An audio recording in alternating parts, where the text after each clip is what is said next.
Let's try this again. I apologize. I am not the most technical savvy person in the world, and my home office is a little bit distant from the router, and apparently every time it slaps my dick, so I got to work on that. Here we are again. It is Wednesday. It is a day of the week. I'm Duane Whitmer. Here we are for our weekly Whitmer Wednesday.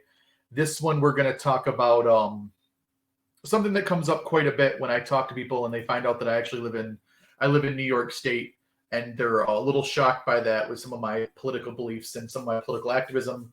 They say, how do you live in New York? Well, these are some reasons why, even though New York State is a shithole of a state, I have not left it yet, and I don't plan on leaving it anytime soon.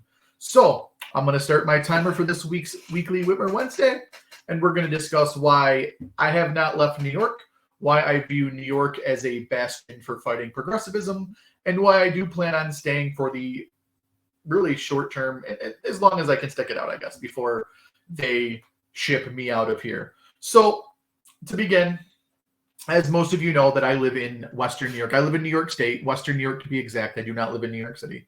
I don't think I'm allowed in New York City, to be honest with you, but that's a whole other issue. But yeah, I live in Western New York, and as my political views with my Second Amendment activism and my anti-tax and pro-small business and essentially pro-capitalism activism goes, New York State is not one of the most friendly states for the Second Amendment, for businesses, for any business. It's actually, New York State ranks last in the Freedom Index. It ranks last in taxes, highest taxes. So first in tax rate, last in tax-friendly states, last in cost of government, highest cost of government, toward the bottom in business-friendly states, toward the top of the country in most regulations. So New York State, by all intents and purposes, is a shitty place to live if you want to succeed on your own. If you want to live for the government, work for the government, be, entrenched by the government, New York State's a great place to live if you want to live off tax dollars in some way, form, shape, or form. But if you actually want to be independent, New York State is a terrible place to live. And I'm still here. And it starts off because, as Steve Filano says, as goes New York, goes the rest of the country. New York tends to lead the charge in progressive policies from left progressive, not right progressive policies, but left progressive policies. New York State tends to lead the charge. After Sandy Hook, which actually took place not in New York, it took place in Connecticut. Then Governor Andrew Cuomo wanted to be the first to stand on the caskets of the people shot and pass some sort of gun control. So New York was the first state to pass pretty strict gun control with the New York State SAFE Act. And they led the charge. Andrew Cuomo was proud to, use the dead bodies of kids in a different state. He was really quick to just, pass some really strong-armed gun control because he wanted to show that New York State leads the nation in essentially progressive left gun control policies. And so New York State was the first state to pass gun control. And soon after, so did, the United States tried it. California tried it their own way. New York and California kind of compete to see who can out left progressive each other. And, that's what we go. So step one is why I haven't left yet is because if I leave, the left progressivism will be left unchecked and will continue to grow and will continue to have zero really roadblocks in doing what it wants to do. And as it creeps through, just like cancer, as it creeps into one state, it'll creep out through the rest of the country. So step one is technically resisting progressivism, left progressivism at its front lines. Step one.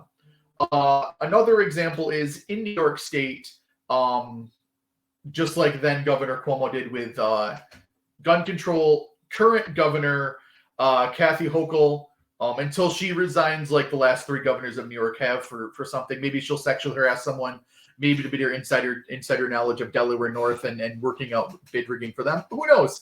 Our governors like to resign. We also, New York State leads the nation in the last three governors resigning in shame as well.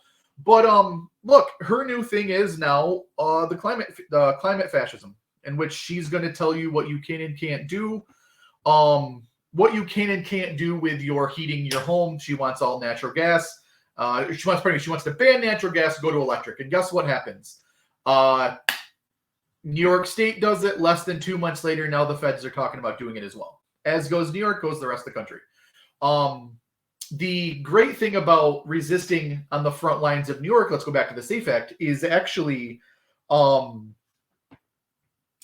control on a national level will not work very well because of what we showed in New York.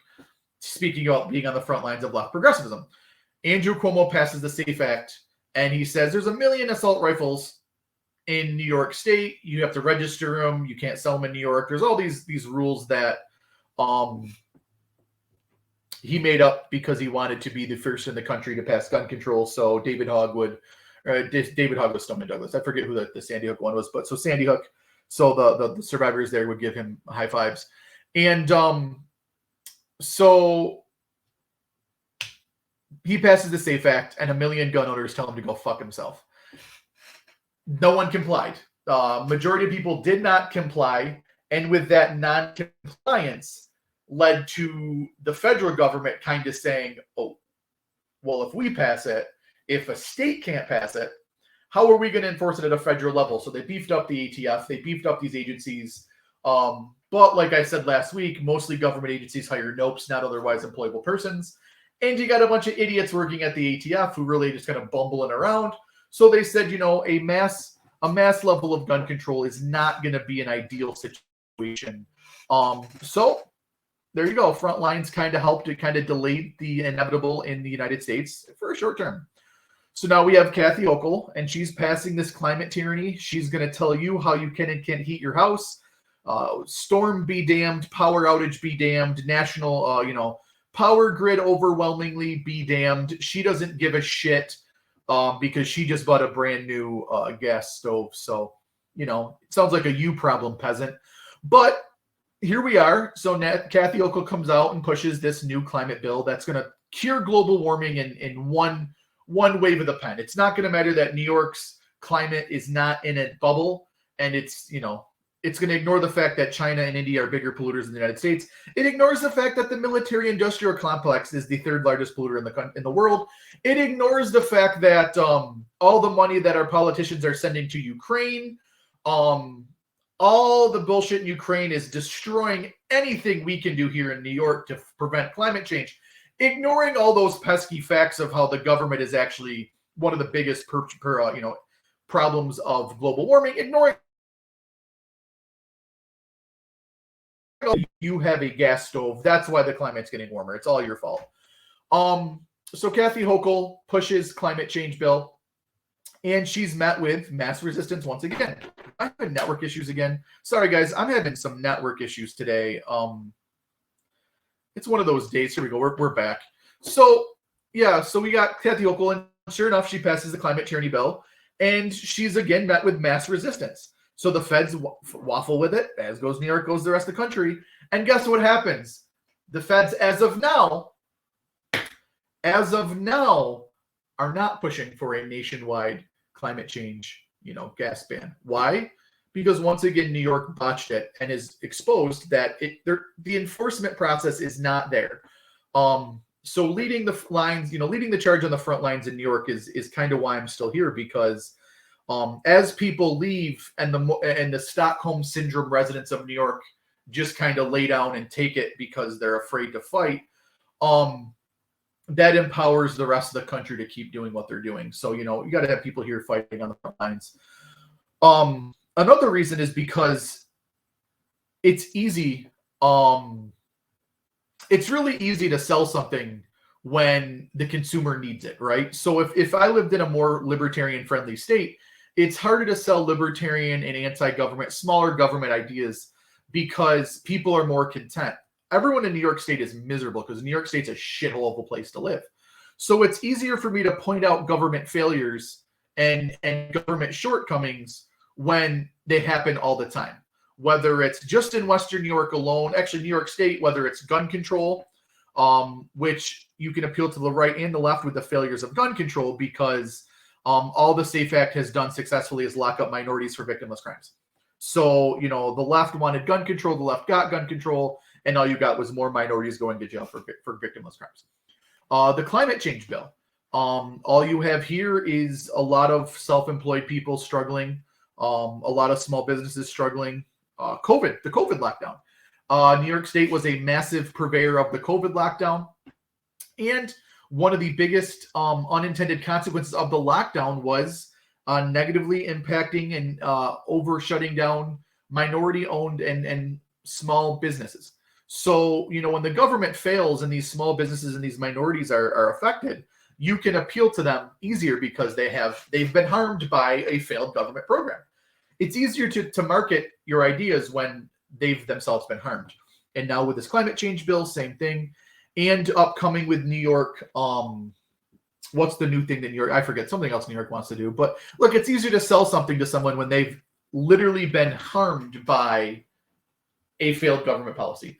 This is the one. The new legalization of cannabis. Here's a great example. I just got an email from someone today. New York State wants to pass a bill to fine unlicensed dispensaries $10,000 a day. So New York State's new idea is to expand the war on drugs because they need to end the war on drugs. Another botched government failure that you can go to almost anyone and pitch the ideas of, hey, maybe government doesn't have the best ideas. Maybe government doesn't have our best interests at heart. Maybe government isn't the best solution to our problems. And the more they botch all their solutions, botch all their plans, and botch all their ideas, the easier it is for someone like me to start the conversation. If people are genuinely content with their government, generally content with the service, generally content with what's going on, it's harder to pitch smaller government, keeping government in check. But when they're miserable and let down, now they're willing to listen. Lastly, why I'm still here is because when I was in high school, I grew up on the New York PA border. When I was in high school, a lot of people were leaving and going to Pennsylvania. They were going to North Carolina. They were going to Georgia. They were going to Texas. And now it seems like Florida and Tennessee are the two places to flee. Pennsylvania went blue. North Carolina went blue. A lot of the places that people that were fleeing 10, 20 years ago, as goes New York, goes the rest of the country, are facing the same problems that people that left New York 20 years ago are facing now. So if I run at 35, there's a good chance wherever I go, I will eventually see the same problems. So might as well fight them here while I got the time, got the age, and maybe in 20 years I'll reevaluate where I am when I'm tired of fighting or when I'm old, and maybe I'll move then. But as of now, as a young person who has the ability to market and sell my ideas, radicalizing and conversing with the victims of failed government progressive policies, it's the way to go. Lastly, with the people that feel harmed by government, let's talk about just Western New York. You had the botched storm, then you had another botched storm, then you had the botched bail reform bill, then you had the botched legalization of cannabis. There's a lot of people who think there needs to be change, but what government is doing is wrong. And so even the moderates, the normies, as you will, the people in the middle, I've had a lot of good conversations with people who agree bail reform was a necessary thing. And New York State botched bail reform so miserably bad, it's like comical. And so now a lot of these people are saying, look, I was a moderate Dem. I supported bail reform. Bail reform was necessary, and I agree it was. But what they did was make it where it's insanity. And it's like, yeah, because government doesn't have the solution. Same thing with a lot of people who after the storm, a lot of my clients are talking about, hey, the storm was shitty. It was really bad. But watching the government response of just, oh, we don't know what to do. We're lost. I don't know. It's worried me, and it should worry you because government doesn't have all the answers, and you can prepare for something and take care of yourself better, other little things like that. And then lastly, the new thing that New York's doing is raising taxes. All across the country, all across the state, pardon me, and especially I'm at county, all across the county, in Erie County, all these localities are taking advantage of the overinflated home prices to raise assessments and to raise, property taxes for people. And they say it's not to raise taxes because, it's assessment, not the point, not to get into that. But they're doing all these reassessments and the people getting pinched are the middle class. And so I have clients who, again, are in the moderate to left side of things pissed because they only make $200, or they make $1,800 a month in Social Security, and their taxes went up $150 a month, and now they can't afford their house. People who are harmed by failed government policies are more willing to listen to other solutions, right? If you grew up in a country or a town, a locality, if you grew up in a town where government was efficient and worked well, or really kind of stayed out of your way, you really would have a hard time listening to someone who says, "Oh, maybe the government sucks." Well, so far it's been good for me. But when you're in a state like New York, it's easy to propagandize and radicalize people because pretty much everything the New York State government does, it botches. All the big things it's done, the climate change bill, legalization of cannabis, the bail reform, storm response, pretty much everything that the state and local governments are doing, they're failing. And so it's really easy to talk to people when they themselves have been harmed by the failed government. So, that's another bonus for me as to why I stay in New York. The last thing of why I stay in New York, and this one's easier, is because people need to hear it. In New York State, you go to public school and you see government. You're surrounded by government. You go to college and you're surrounded by government. You get things, you're surrounded by government. I've gone 35 years of my life, and I've become more anti-government as I get older. And that, I know for a fact, pisses off not only the progressive voters, but the progressive politicians. A lot of them are not happy with, we've told people, Andrew Cuomo has said himself, if you're a gun owner, if you're pro-life, if you're a conservative, you're not welcome in New York. Kathy Hochul recently said something similar before the November election. Something down the lines of, if you're not, conservatives aren't welcome in New York, or your conservative mindset isn't welcome in New York, which I'm not a conservative, but, I don't think you should be telling anyone that their mindset isn't welcome in a state, but it just shows how these politicians think and feel. They don't care about you. So the last reason why I stay is a very, very petty reason. Well, there's two reasons. One's petty, one is business. A very petty reason why I stay is because I want the politicians like Hochul and Poloncarz and all these left progressives to know, no matter what they've said, no matter what they've done, no matter what they're doing, no matter what they're passing, I'm going to be there to not comply. And everything they've done has not stopped me from living my life. And I know for a fact some of them it does drive crazy. It does. Lastly, why I stay here is because, as you guys know, I own an accounting firm. Someone's got to be here to help people and be the go-between between a unchecked Department of Taxation and Finance and an unchecked IRS and the taxpayer. You need to have someone here to represent you, fight for you, be on your side, because a lot of accountants aren't. A lot of accountants tend to think that taxes are good because that's how they make their money. A lot of accountants are kind of like statist-ish because, they got a good thing going. And, the people of New York need people on their side like me, like a lot of people. It's not just me. I'm not the only one. There's a million of us here in New York. Maybe that might be a little high. There might be 12 of us in New York. But look, the people of New York need someone to be giving them alternative ideas, pardon me. They need someone to give them different ideas, new ideas, better ideas. They need someone there to pounce when the government fails, to say, the government failed, will continue to fail, is always going to fail. Here's something different. And they need someone to be there for them when they're harmed by government. And when they get that letter from New York State Taxation and Finance, when they get overcharged on their taxes, when they're dealing with the bullshit, these people need someone on their side. And that's kind of the last reason why I stay, is because if I leave, that's one more person to fight for the average taxpayer that is not here. So that's why I stay in New York. As for the near term, I don't plan any plans on leaving anytime soon. I get off on letting the progressive left know that everything they pass, I don't comply with. And the state of defiance is all about non-enforcement, non-compliance, which leads to nullification and repeal. And we're doing that now. So I want to thank you guys for tuning in. Sorry for the tech issues at the beginning. It's one of those days. Tax season's kicking my ass. I'm exhausted, so this one got a little weird. I apologize. I don't know what to talk about next week. I'm out of ideas. So if you guys have any ideas of what I should talk about, let me know, because I am almost out of them. I hope you guys have a great evening. I hope you guys have a great night. I'm going to eat ice cream and go to bed because I am exhausted. Thanks, guys, for tuning in. I will see you next week. Take care. Hope you guys have a great evening and a great weekend.